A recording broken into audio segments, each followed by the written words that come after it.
paz de nosso Senhor e Salvador Jesus Cristo, estamos aqui para mais um comentário das lições bíblicas da CPAD. Estamos aí para comentar neste dia a revista dos adultos das lições bíblicas da CPAD. Vamos meditar junto com os irmãos, fazer um pequeno comentário na lição de número 13, de 28 de junho de 2026, a lição de domingo agora, que tem como tema o legado de fé de Abraão, Isaque e Jacó. É a última lição desse trimestre, onde o título da revista, Homens dos quais o mundo não era digno, o legado de Abraão, Isaque e Jacó. Essa é uma revista magnífica, né? E na lição de hoje nós vamos aprender sobre o legado de fé de Abraão, Isaque e Jacó. E antes de iniciarmos, queremos aqui fazermos uma oração para que Deus nos dê graça, sabedoria e guarde as nossas vidas. Senhor, graças te damos por este dia, por mais esta oportunidade que o Senhor nos concede de contemplarmos, Senhor, as tuas maravilhas, tua obra, que o teu amor, a tua presença, a tua misericórdia alcance os lares, as famílias, que o Senhor venha abrir o nosso entendimento, o Senhor venha usar os professores, as professoras da escola bíblica dominical, em todas as salas de aula, desde o maternal até a sala dos adultos. Que o Senhor seja com cada um dos teus filhos e das tuas filhas, os usando como instrumento em tuas mãos, neste departamento tão importante da igreja, da tua obra, que é o ensino da palavra, o ensino das escrituras sagradas. Enche os teus filhos, os teus servos de graça e de sabedoria. É o que eu te peço em nome de Jesus. Amém. Meus irmãos, fazendo uma breve leitura aqui para recapitularmos as lições, da lição 1 a 12, nós estamos na 13 hoje. Nós começamos assim: Abraão, seu chamado e sua jornada de fé. Aprendemos sobre o seu chamado e a sua jornada de fé. Também falamos sobre a fé de Abraão nas promessas de Deus, a impaciência na espera do cumprimento da promessa, a confirmação de uma promessa, o juízo contra Sodoma e Gomorra, o nascimento de Isaque, uma prova de fé, a entrega de Isaque, Isaque, herdeiro da promessa, Jacó e Esaú, irmãos em conflito, a experiência transformadora de Jacó, que lição magnífica, Jacó, de enganador a homem de honra, a reconciliação de Jacó com Esaú, e hoje o legado de fé de Abraão, Isaque e Jacó, uma lição magnífica. Eu quero aqui iniciar comentando com os irmãos, nesta lição de hoje, algo muito interessante, muito importante para aplicarmos na nossa vida. Algo assim que devemos parar um pouco e analisarmos, né? Analisarmos o quão importante é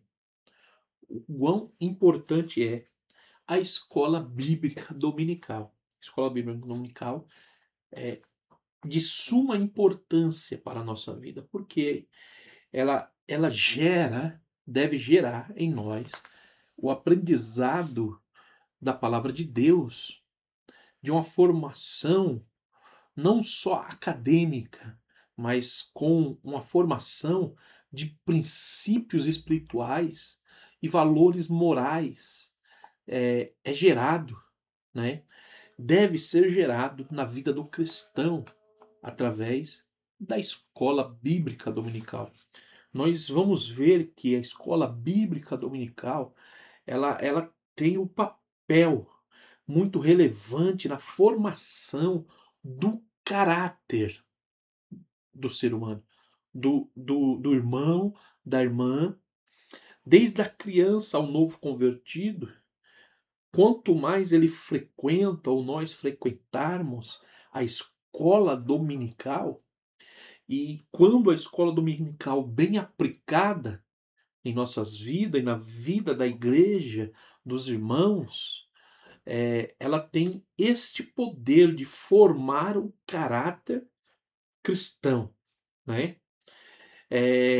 A escola bíblica dominical, ela, quando falamos de formação de caráter, sabemos que o original, caráter, tem o objetivo de gravar, né? Como se fosse gravar, carimbar, marcar, né? Esse é, é a transformação ou a formação de um caráter cristão. Isso a escola bíblica dominical, a EBD, ela consegue, ela tem essa capacidade de formar, né? O ensino da palavra, o conhecimento da palavra de Deus, quando bem adquirido e bem aplicado, com base em princípios, né, fundamentados de um viver em Cristo, promove em nós a formação de um caráter, a imagem e a semelhança de Cristo. E vai além, a escola dominical vai além de apenas promover conhecimento bíblico, muito além. Com a cooperação do Espírito Santo de Deus, vai gerar valores cristãos que serão fundamentais para moldar o agir, o comportamento do cristão dia após dia, até chegar à estatura de varão perfeito. Então, a escola bíblica dominical, ela, ela tem, ela cultiva no cristão um relacionamento íntimo de comunhão com Deus, através da oração, da leitura da Bíblia, tendo ali gerando um resultado de santificação. E a palavra diz assim: sede santos porque eu sou santo, né? Sede santo porque eu sou santo. Então isso fortalece a oração, a leitura, a santificação, fortalece. É o fortalecimento do caráter cristão. Então, a escola bíblica, a EBD, ela promove um ambiente satisfatório para que haja comunhão entre os irmãos. A importância daquele momento onde os alunos, a interação dos alunos com o professor, o ambiente é propício para gerar comunhão entre os irmãos, entre os membros da igreja. Então, a escola bíblica gera no coração do cristão o desejo de servir a Cristo quando a escola ela é bem moldada, bem aplicada, né? Então, através da manifestação do Espírito Santo na vida de cada cristão, ajuntando com a oração, o conhecimento da palavra, a santificação, vai gerar em nós o bom perfume de Cristo em nossas vidas, né? Então, a IBD, a escola bíblica, ela prepara, de certa maneira, o cristão a defender a sua fé, que é o legado que Abraão e Isaac e Jacó deixou para nós. É o que Judas escreve em seu livro, a batalharmos em defesa da fé, né? Então, promove transformação no caráter, ensinando valores, fortalecendo princípios bíblicos que servem de padrão para uma vida cristã até alcançarmos a estatura de varão perfeito.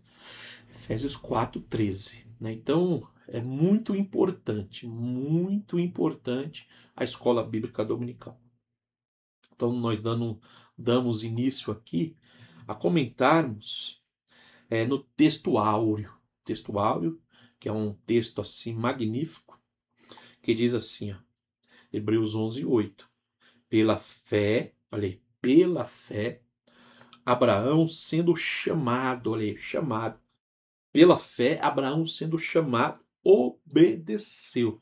Aqui eu vejo algo assim magnífico. Abraão, pela fé, Abraão sendo chamado, obedeceu. Porque vivemos um momento em que as pessoas dizem de boca cheia: eu tenho um chamado. Eu fui chamado por Deus, Deus me chamou. E ela esquece do obedecer, porque ela diz assim: o importante é eu obedecer a Deus, a voz de Deus. Mas muitas vezes ela está ouvindo profetas ou profecias e não obedece, não honra os seus líderes espirituais. E quando deixa-se de honrar e de obedecer os seus líderes espirituais, ela não está só sendo desobediente à palavra, pelo contrário, ela está fazendo algo pior. Ela, ela não está tendo fé suficiente, não está gerando em si fé suficiente para que venha receber a promessa de Deus, né? Ali, ó, obedeceu, indo para um lugar que havia de receber por herança. Ele ainda iria. E saiu sem saber para onde ia.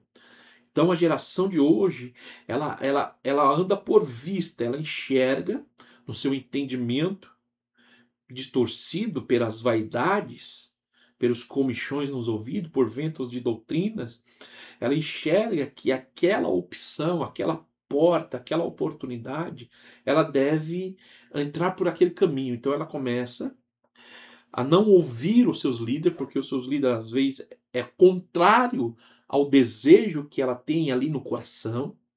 Então ela começa a buscar palavras de um canto para o outro e se agarra apenas naquilo que massageia o seu ego naquele momento. Ouve profecias que às vezes nem para ela era de um culto. Ouve palavras que foi pregada a uma multidão, ela pega para ela só a parte que lhe cabe, que lhe interessa, e esquece daquela conversa particular, como teve ali o menino Samuel com o seu senhor, né? Quando o Senhor chamou Samuel, ele correu ao seu senhor. Ele disse: Eli, o que queres comigo? E ali é algo magnífico olhando para o texto, que Deus ele fala conosco, e o Antigo Testamento já mostra isso, e o Novo vai mostrar quando Saulo é levado a um pequeno daqueles dos escolhidos, para que o pequeno abrisse os olhos dele. Ele estava cego até que o pequeno abrisse os seus olhos. Porque Deus poderia fazer tudo sozinho na vida de Paulo, mas não.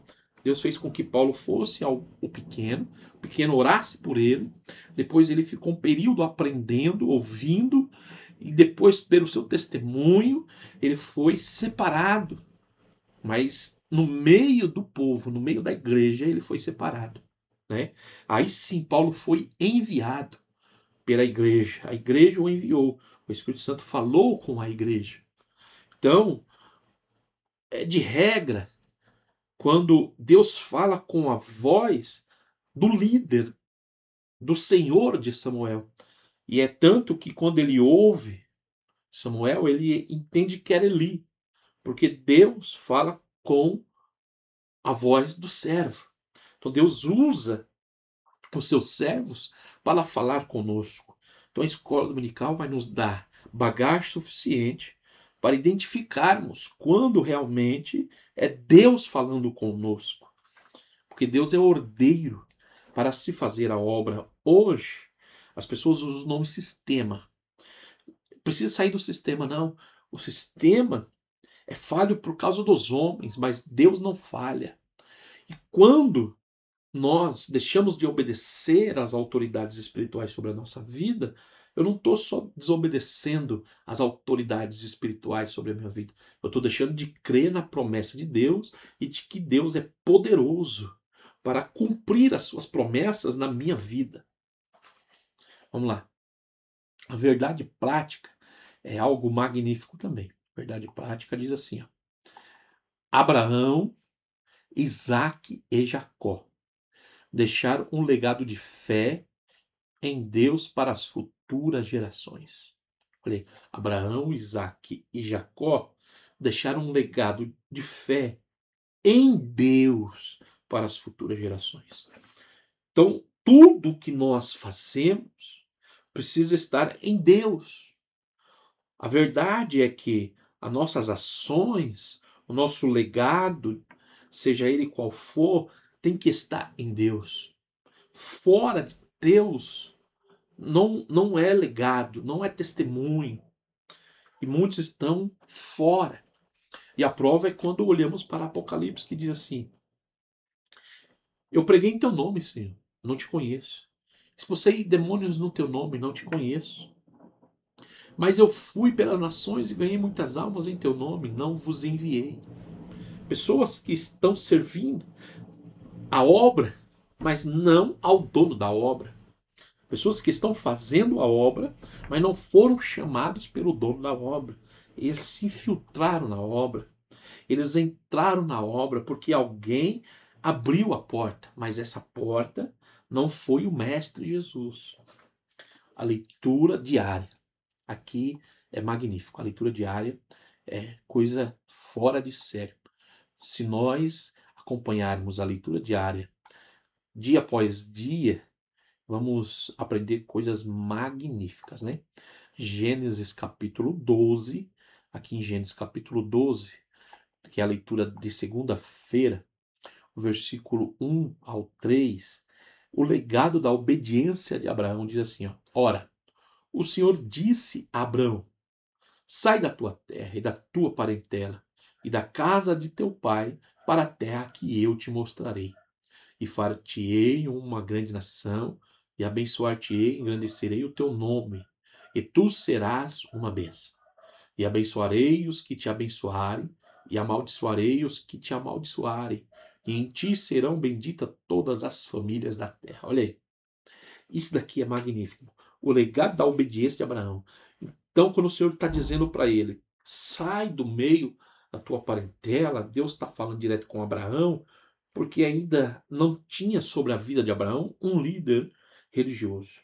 Ele não estava servindo, vou usar a palavra que usamos ou usam, o sistema. Abraão, ele foi chamado para uma promessa em Deus. E Deus o levou, mas aqui o interessante do texto é que ele pela fé, saiu do meio da tua parentela. Ele saiu do seu conforto. Ele saiu da casa na onde ele tinha refúgio quando precisava, do meio da parentela, da segurança familiar, da onde ele tinha toda a garantia dos seus recursos, e foi peregrinar.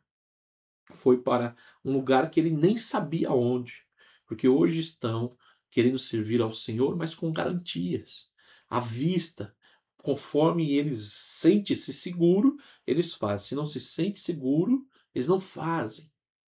Não estão querendo, mas servir ao Senhor na incerteza. Não que servir a Deus, obedecer a palavra de Deus é incerteza, não. É que há momentos que é genuinamente fé, é pela fé, é vivendo um dia após o outro, é esperar no Senhor e depender dele em todos os dias, porque é muito fácil, na minha abundância, na minha segurança, no meu conforto, eu dizer que sirvo e obedeço a Deus. Agora, quando Deus nos tira toda a segurança, toda a redoma e nos lança, porque ele disse assim: eu vos enviarei no meio de lobos. Ele não nos leva numa garantia de que não seremos prejudicados. Não, pelo contrário, ele diz assim: ó, os enviareis, uns serão mortos, uns serão presos, uns serão chicoteados, injustiçados, perseguidos. Aí nós dizemos que não é de Deus. Quando sai da nossa redoma de segurança e domínio, e quando vemos alguém passar por dificuldade, automaticamente dizemos é porque não está na direção de Deus. E às vezes é puramente direção de Deus. Vamos lá. Leitura de terça-feira. Carta aos Hebreus, capítulo 11, né? Bem conhecido esse capítulo 11. Carta aos Hebreus, capítulo 11, versículo de número 8, nós lemos, né? Que diz assim: pela fé, olha aí, que é o legado é de fé, não é isso? pela fé, Abraão, sendo chamado, olha aí, obedeceu indo para um lugar que havia de receber por herança e saiu sem saber para onde ia. Sabendo às vezes, dizemos, é loucura. Sabendo às vezes, dizemos assim, não vai dar certo. Duvidamos, não cremos. Imagine fazer como Abraão, sem saber, sem a certeza, sem a segurança, apenas em uma promessa. A promessa era unicamente que ele fosse, saísse, né? E ele iria receber uma herança, né? Que Deus iria o abençoar. E ponto final. Essa era a promessa, né? E nós, às vezes, se cercamos de muitas firmezas que apalpamos e mesmo assim não obedecemos. A leitura de quarta-feira, Gênesis capítulo de número 22. Gênesis capítulo de número 22. Leitura de quarta-feira, que tem como título O Legado da Entrega, olha aí, total. O legado da entrega total. Versículo 9 ao 12. E vieram ao lugar que Deus lhe dissera, e edificou Abraão ali um altar, e pôs em ordem a lenha, e amarrou a Isaque, seu filho, e deitou sobre o altar em cima da lenha. E estendeu Abraão a sua mão e tomou o cutelo para imolar o seu filho. Mas o anjo do Senhor lhe bradou desde o céu e disse: Abraão, Abraão. Ele disse: Eis-me aqui. Então disse: Não estenda a tua mão sobre o moço, e não lhe faças nada, porquanto agora sei que temes a Deus, e não me negaste o teu filho, o teu único filho. Então eu estava ali diante de uma cena, interessante, um contexto. Quando ele sai de madrugada, pega a lenha, pega os criados, servos, o seu filho, e vai para sacrificar ao Senhor, também tem ocultamente o preparo do dia anterior. Isso mostra para nós que na obediência, antes de dar os primeiros passos, tem o passo do preparo, da aceitação, do propósito da obediência. Tem pessoas que elas nem se preparam, nem sequer arruma a sua vida para ir obedecer a Deus, para sacrificar ao Senhor. Tem pessoas que ela não tem, nem no dia anterior ela decide, ela não fica na dúvida, ela não quer, ela nem vai, ela nem sai de casa. Abraão preparou tudo o dia anterior e quando foi de madrugada ele levantou-se e pegou tudo e foi. Tem pessoas que nem se preparam, outros desistem e não vai no outro dia. Pessoas como aqueles dois filhos, um disse que ia, não foi, o outro que falou que ia, não foi, o que foi, falou que não ia, foi, e vice-versa. Mas Abraão, ele foi, e na caminhada, imagina ele olhando para o filho, ele não tosquenejou, ele não vacilou, ele não voltou para trás, ele não murmurou, não reclamou.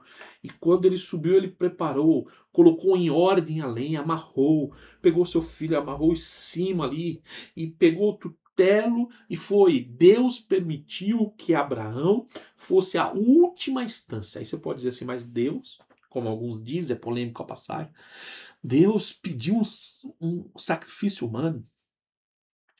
Deus, na última hora, então quer dizer, ele instigou o sentimento de Abraão e tal. Não. Tem coisas que Deus nos livra antes. Tem coisa que é no meio, tem coisa que ele vai à última instância. Sabe por quê? Não que Deus não sabia e não conhecia. Quando diz o texto aqui, não me negaste, agora eu vi que não me negaste. Não, Deus já sabia do que Abraão era capaz. Deus já sabia da capacidade de Abraão.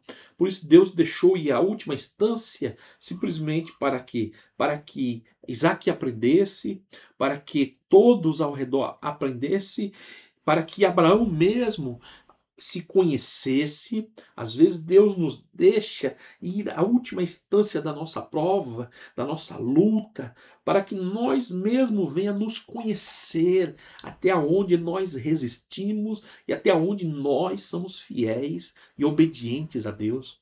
E também a história para ser registrada, para que hoje nós entendêssemos o quão duro e o quão difícil foi para Abraão, mesmo que o texto assim às vezes não dá detalhes se ele chorou, se ele ficou assim preocupado, não.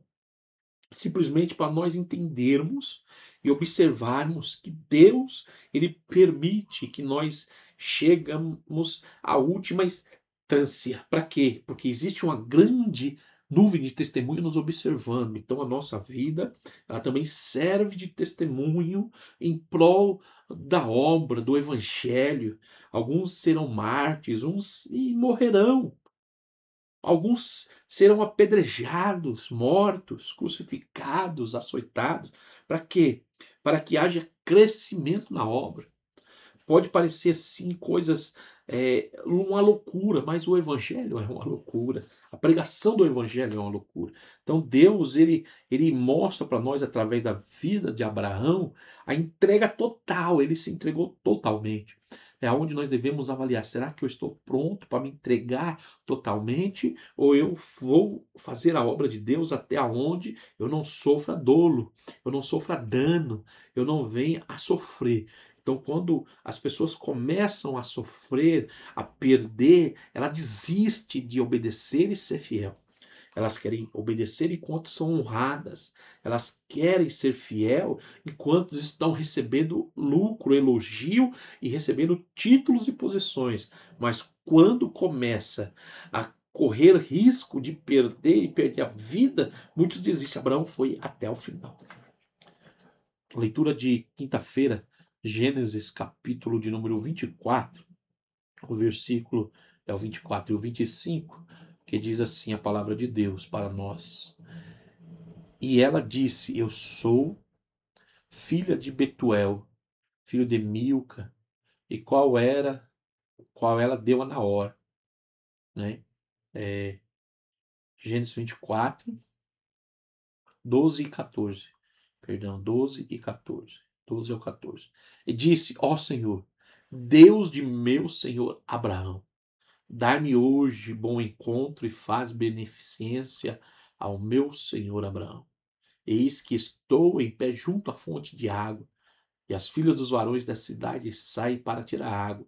Seja, pois, que a donzela a quem eu disser, abaixa agora o teu cântaro, para que eu beba, ela disser, beba, e também darei de beber aos teus camelos, esta seja quem designaste ao teu servo Isaque. E que eu conheça nisso que fizesse beneficência ao meu Senhor. Aqui tem o literal da história, mas também tem algo assim muito impactante que eu vejo. O legado espiritual de Isaac. Tem a parte aqui que representa a volta de Cristo, o encontro lá na frente, que o servo aqui representa o Espírito Santo, que conduzirá a noiva.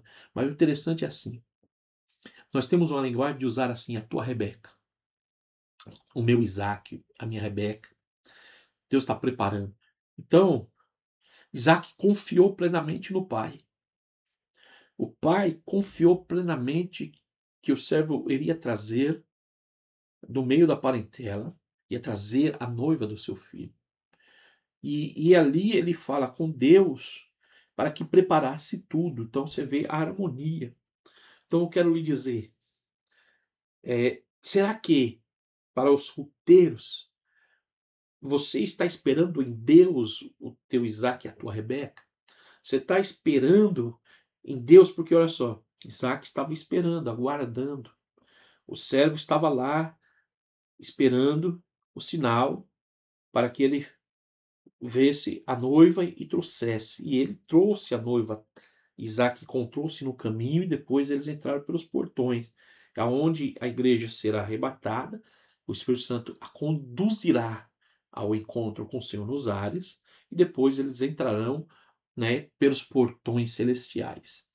Então isso mostra para nós a confiança do filho no pai em conduzir, de buscar a noiva. E o pai confiando ao servo trazê-la.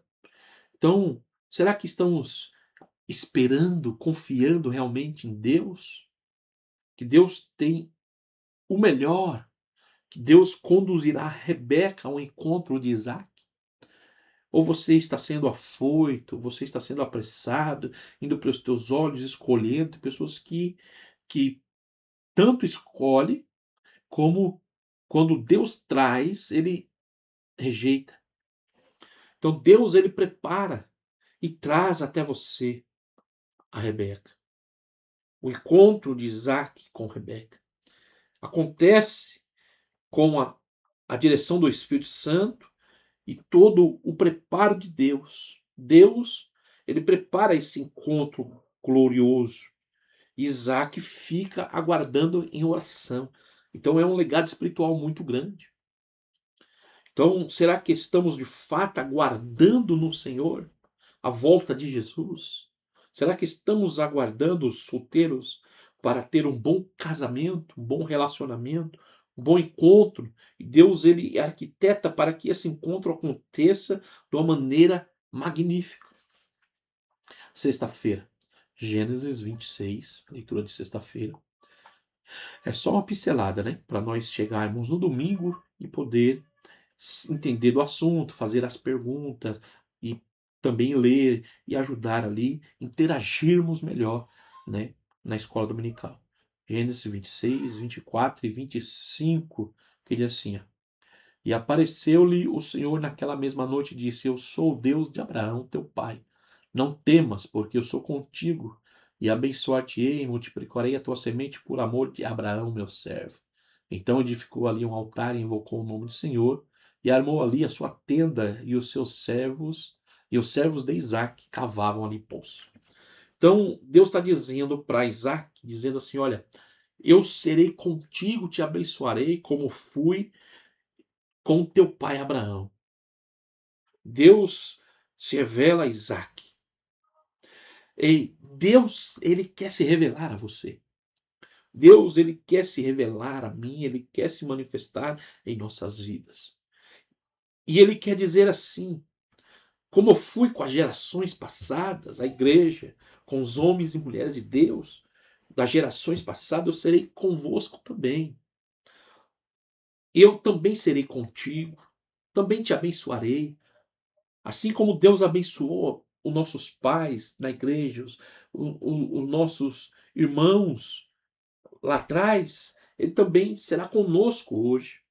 Só que nós, como servos, será que ainda estamos cavando poço? Por que cavar poço? Porque enquanto aguardamos a promessa, temos que beber água limpa, temos que saciar a nossa sede. E como cavar esse poço? Isso é espiritual. É o legado da perseverança nas promessas. Quer dizer, como que se persevera na promessa? É em oração, é em jejum, é em consagração, é não desfalecendo, é não desacreditando, é cavando poço, é saciando a sede. Enquanto aguarda o cumprimento da promessa, cava-se poço para não morrer de sede. Quer dizer, ora-se para quê? Para não morrer de sede. Ler a palavra para quê? Para não morrer de sede. Para que se jejua? Para não morrer de sede. Isso é cavar poço. Cavar poço dá trabalho. É oração, dá trabalho. É jejum, dá trabalho. É prova, é luta, é dificuldade, sim, são as pedras que encontra enquanto estamos cavando poços. Mas não podemos deixar de cavar poços. Enquanto Deus renova a promessa, enquanto Deus se manifesta em nossa vida, enquanto temos cultos gloriosos com manifestação de Deus, temos que continuar com a tenda armada, no lugar que Deus nos revelou, porque tem pessoas que Deus se revela a ela e ela desarma a tenda e sai fora. Não, permaneça com a tenda armada, onde Deus se manifestou na tua vida e vai cavando poços. Para quê? Para você não morrer de sede. Tem pessoas que morrem de sede. Desarma a tenda e vai embora para não morrer de sede, achando que vai chegar em tal lugar e vai achar água. Não, porque se você chegar lá, você vai ter que cavar poço também. Então precisa cavar esse poço. Para quê? Para que encontre água e você sacia a sede, né? E Deus vai renovando as suas promessas em nossas vidas. A leitura de sábado, Gênesis 32, Gênesis capítulo 32, versículo 24 e 28, o legado da transformação de Jacó. 32, 24 ao 28 diz assim: ó, e Jacó, porém, ficou só e lutou com ele um varão, até que a alva subia, e vendo que não prevalecia contra ele, tocou a juntura da coxa e se deslocou a juntura da coxa de Jacó, lutando com ele, e disse: deixa-me ir, porque já a alva subiu. Porém ele disse: não te deixarei ir, se me não abençoares. E disse-lhe: qual é o teu nome? E ele disse: Jacó. Então disse: não te chamará mais o teu nome Jacó, mas Israel, pois como príncipe lutaste com Deus e com os homens e prevaleceste. Aqui também é um texto polêmico, mas o interessante é assim: Deus transformou Jacó em Israel. Mas não foi assim nesse encontro, não. Foi um processo. Foi um processo, foi um processo. Levou-se um tempo, levou-se um período. Jacó teve que colher tudo o que plantou, mas agora ele ele olhando para Deus, ele alcançou, ele se arrependeu, ele mudou. Nesse encontro, então, mostra-se a mudança, não só no nome.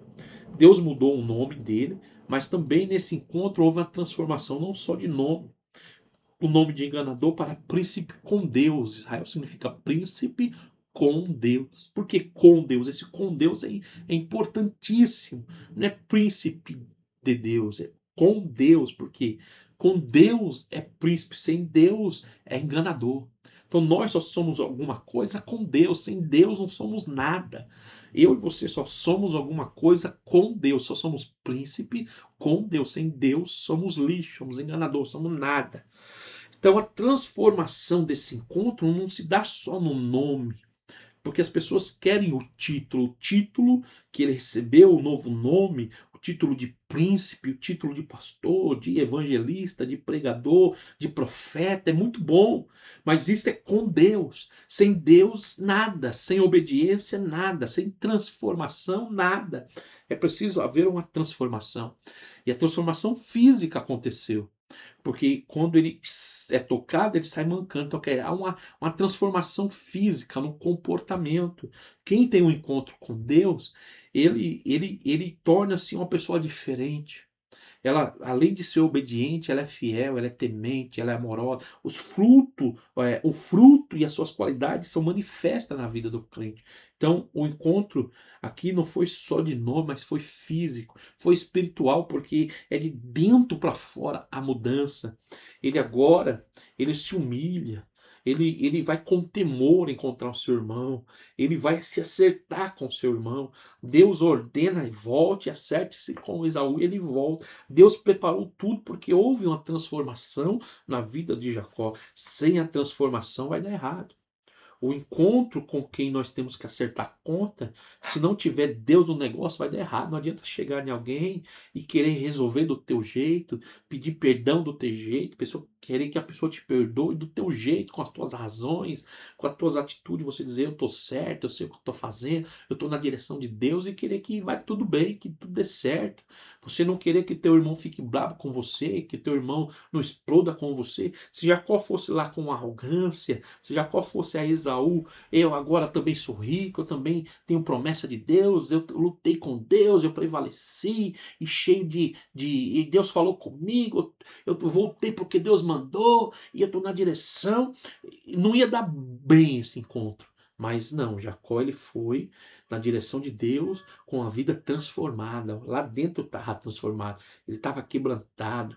Ele estava agora, ele tinha amadurecido. Ele estava agora não só com o nome mudado, ele estava com as atitudes mudadas, o seu comportamento mudado, o seu interior mudado. Agora ele era humilde, agora ele temia Deus, agora ele estava arrependido, agora ele se humilhava, agora ele baixava a cabeça, ele já não fugia das situações. Então, há uma mudança. Quem se encontra com Deus tem uma mudança. Eu não vou entrar nos tópicos da lição ponto a ponto, vou só ler para nós encerrarmos, porque o interessante é estarmos lá domingo e entender o panorama da lição, para que nós venhamos fazer perguntas dentro da lição, ajudar o professor a conduzir a aula, porque é um dever nosso, aluno, que às vezes tem alguns que querem fugir do tema, a gente ajudar o professor a manter-se no tema, né? Então, vem aqui tópico 1, o legado de Abraão, o alcance do legado de fé de Abraão. O alcance, né? Alcançou todas as nações, todas as famílias da terra. Quando Deus diz: Eu abençoarei em ti todas as famílias, eu abençoarei quem te abençoar e amaldiçoarei quem te amaldiçoar. A fé incondicional de Abraão, né? A Bíblia mostra que ele tinha uma fé incondicional, né? E a resposta ao chamado de Deus, né? A resposta ao chamado de Deus. 2. O legado de Isaac, o significado do seu nome. Depois, tópico 2, Isaac, o herdeiro da bênção e da comunhão com Deus. 3. Isaac e o legado de uma fé que confia na direção de Deus. 3. O legado de Jacó. 1. Com virtudes e erros, né? Homens com virtudes e erros. O legado de Jacó vem mostrar, a Bíblia não esconde, que nós temos virtude, também temos erros, temos falhas, né? Então aprendemos que o temor do Senhor traz submissão, traz resultado para transformarmos, né? O arrependimento muda destinos. Então o destino de Jacó, aos olhos da sua família e todo, seria um destino mau. Mas o arrependimento de Jacó mudou o seu destino, né? Até quando o sogro o perseguia. A bênção ofuscando a tragédia. A bênção ofuscando a tragédia. Então Deus prometeu, né, a Abraão e a sua descendência, e Deus fez, né? Então Jacó foi transformado porque a bênção ofuscou toda a tragédia, né? Então, quando nós somos fiel a Deus, a bênção de Deus, ela aniquila toda a tragédia que pode acontecer na nossa vida. Quando nós deixamos o Espírito Santo transformar o nosso ser, Deus trabalhar em nossa vida, essa obediência de fé, ela molda, ela nos liberta e ela traz para nós ali salvação, né? Ela traz para nós é, é, proteção, nos guarda. E assim eu termino esse comentário, agradecendo a Deus e que você venha aproveitar e desfrutar e que eu possa ter ajudado, tá bom? Vamos orar. Senhor, graças te dou mais uma vez. Que a tua presença alcance os lares, as famílias, as vidas, levando paz, alegria e comunhão a cada lar. Continua conosco, nos guardando e nos abençoando. Eu peço a tua bênção, a tua sabedoria, o teu discernimento, para assim, Senhor, aprendermos mais da tua palavra. Obrigado, Senhor. Guarde os teus filhos, abençoe e os livre. Usa cada professor e professor da escola dominical. É o que eu te peço em nome de Jesus. Amém. Deus abençoe. Até a próxima.